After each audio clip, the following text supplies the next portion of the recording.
Bonjour à tous, dans cette série de vidéos courts, de commentaires courts concernant des définitions, nous avions vu ce qu'était la vérité, nous avons défini la vérité, nous avons défini le mensonge et nous avons vu dans la vidéo précédente que le mensonge est la rupture avec le principe de vie qui est Jésus-Christ et que ce principe de vie est la vérité.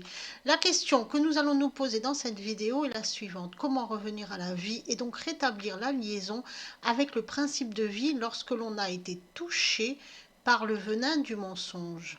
Proverbe 5, 22, 23, nous lisons: le méchant sera saisi par ses iniquités, il sera pris par le filet de son péché, il mourra pour n'avoir pas voulu de discipline, il ira errant par l'excès de sa folie. Le méchant mourra car il sera pris dans le filet du mensonge qui est le péché. Tout péché est mensonge, car tout péché est un rejet de Dieu. Il est noté que ce méchant mourra et pourtant il errera par l'excès de la folie, ce qui montre bien que la mort telle que définie par la Bible n'est pas la mort du corps, mais l'extinction de l'esprit, l'emprise du corps et donc des sens. Ainsi l'expression perdre son esprit prend tout son sens. C'est l'esprit qui s'éteint et l'ego qui prend sa place. Alors pour Dieu, ce corps qui se bouge et devient un errant sur la terre à la recherche de plus d'avoir est mort. Il est un pécheur et Dieu a en abomination les pécheurs. Comment briser le filet du mensonge et revenir à la vie?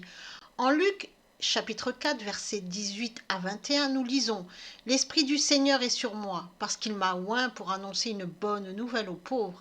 Il m'a envoyé pour guérir ceux qui ont le cœur brisé, pour publier aux captifs la liberté et aux aveugles le recouvrement de la vue, pour renvoyer libres les opprimés et pour publier l'année favorable du Seigneur.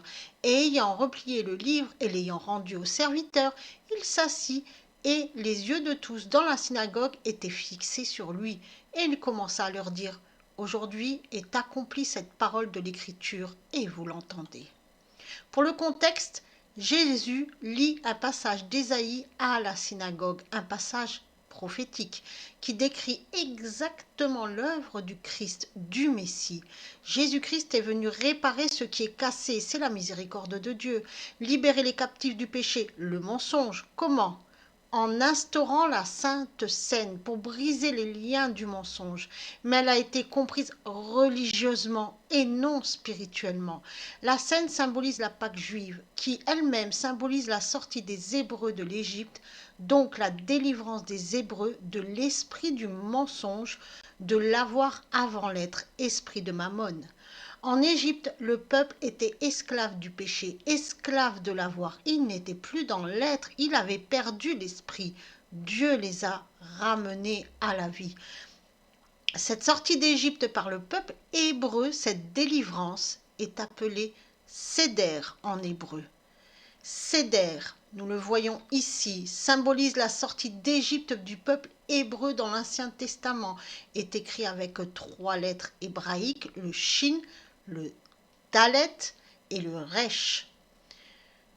Et nous avons Seker, vous vous souvenez, Shin, Kof, Resh, c'est le mensonge. Entre les deux mots, seules les lettres du milieu diffèrent. D'un côté le Kof et de l'autre côté dans le Seder, le Dalet. On se rappelle, le Kof symbolise la rupture. Dans le mensonge, il y a donc la rupture avec le Shin, qui symbolise la personnalité et la vie, et le Resh, qui symbolise le commencement de la tête du principe de vie.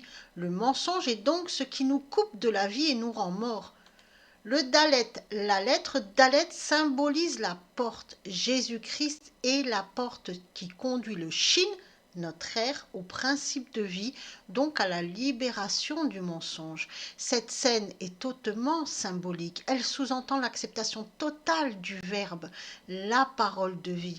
Elle symbolise l'acceptation de Jésus-Christ comme son Sauveur et son Seigneur afin de revenir à la vie. Jésus-Christ est la porte qui conduit à la vie. Il est la vie. Soyez bénis.